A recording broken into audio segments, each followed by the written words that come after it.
Thursday, November 13 ba? November 13, Thursday 2025, November 13, Huwebes.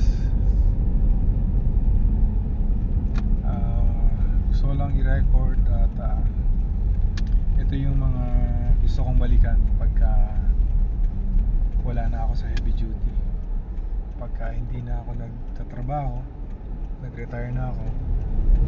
Well, siguro kahit na 54, I'm 54 years old. So 6 na taon na lang, 60 na ako. So magre-retire na ako. Definitely retire na ako noon 60. Tama na. Hindi ko na itutuloy, pero let's see kung ano mangyayari. 6 years from now, mabilis lang yun. Mabilis lang, alam ko.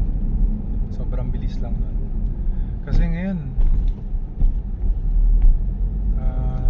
inaalala ko nung dating nasa Japan ako.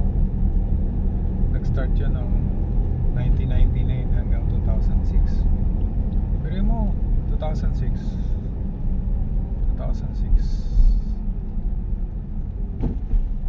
ilan taon na pala, no? 10 taon na pala akong wala sa mahigit. Ganun kabilis.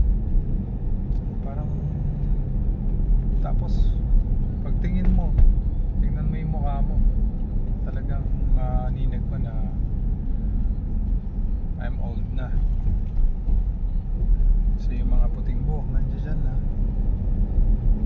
Pero yun nga, balik tayo sa gusto ko lang, yung purpose ko nitong pagre-record nito ngayon ay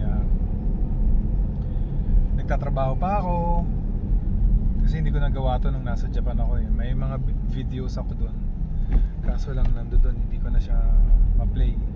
Nasa video 8 kasi siya. So gusto ko lang alalahanin, panoorin. Nandito ako ngayon sa Antel, pabalik na ako ng office. Bumili ako ng mga kailangan ng mga karpintero, hard hat, repeat, at kung ano pa. Bumili rin ako ng wall clock para sa productions.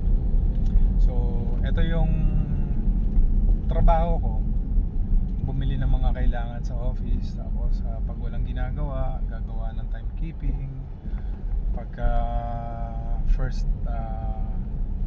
week ng month, gagawa naman ako ng mga report ng remittances sa SSS, PhilHealth, yun. Tapos pagka 15 katapusan, timekeeping naman ako, yan. Tapos yung the usual, mag-process ng mga dokumento sa PESA, or pagka Saturday, pagka Thursday, Friday naman, collection, and then Monday, yung mga nakolekta, deposit sa bangko. So yun yung routine ng trabaho. Plus pag may mga incident report, IR, gawa ko ng IR na yan. So parte pa rin ng trabaho ko yan. Tapos monitoring ng mga late absences kasi sa KRA ng bawat isa. So yun lang. Ang time ko from Monday hanggang Thursday is 7 to 5, kasi meron kaming 2 hours na offsetting para pagdating ng Saturday, we don't need to, pagbigyan mo naman ako, nasa critical ako, Brad. Salamat sa'yo. So medyo yan, it's good that okay, pinagbigyan na tayo. So let's go, let's move. Kailangan lang talaga sobrang ingat sa pagdadrive kasi mahirap na. Ano muna, ayoko mag-get in trouble. Daming ano yan, daming, hindi ka basta aalis dito kasi maghihintay pa ng traffic enforcer. Anyways, so ito, papasok na ng zone ng PESA. Ito yung gate 3. Okay, so sa mga makakapapanood nito, ito yung trabaho ko talaga. So we're enter tayo, dito tayo papasok. And alam ko lunch time na eh. Pagbalik natin ng office, kakain tayo. And yun, salamat lang dahil kahit pa paano na dire-diretso yung trabaho ko. So next year, awardan ako na 15 years kasi 15 years na ako sa company. So aabot ako ng 20 years siguro kasi meron pa akong 6 years. So magiging 20 years ang service ko sa company. So masaya naman sa trabaho. Masaya, sobrang saya. Kasi wala eh, kuha-kuha ko na yung trabaho ko eh. Alam ko na yung mga dapat kong gawin. Alam ko na yung dapat kong priority. Tapos sa loob ng office, kami-kami lang din naman. Okay kami ng okay, ano bang ginagawa mo? Nagpapabanking-banking ka. Hindi na kita sisitahin, brad ah. Pag sinita kita, baka mangal ka pa eh. Damay mo pa ako. Gusto mo, mag-isa ka na lang. So yan, malapit na tayo. Yun lang, so happy na still may trabaho, in good health, tapos maayos na yung bahay kasi yung nakuha nating mana nakuha namin. Ako, naubos ko lahat dun sa bahay kasi naging zero talaga yung savings ko. Ngayon, what I did, nag-loan ako sa Pag-ibig ng 30k. Tapos yun yung laman ngayon ng ATM ko. Pero nakapagbayad na ako, nag-advance ako kasi nagbibigay sa akin yung pamangkin ko si Maha. So yung binigay sa akin ni Maha na 5k, yun, binayad ko na kagad dun sa Pag-ibig. So technically 25,000 na lang. So December magbibigay ulit ako ng 5, so 20 na lang. Tapos January, I don't know kung makapagbigay ako ng 5. Ang plano ko talaga 555 para matapos agad. So pag nakapagbigay ako ng 555, okay, mabilis ko na matatapos. Tapos ako naman continuous naman ako sa pag-savings kasi may mga nakukuha naman kami na incentives ako. Kaya yung KRA ko, inaalagaan ko din kasi malaki din yun.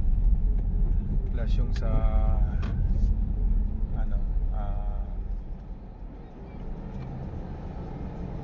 sa team namin dun sa malaki rin yung nakukuha namin dun. So yun, tapos lumaki pa yung sahod, nadagdagan.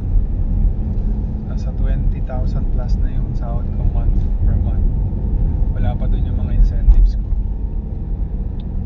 And happy na ako dun kasi pag retire ko naman, magagamit ko na yung yung retirement fund ko sa SSS tsaka sa Pag-ibig.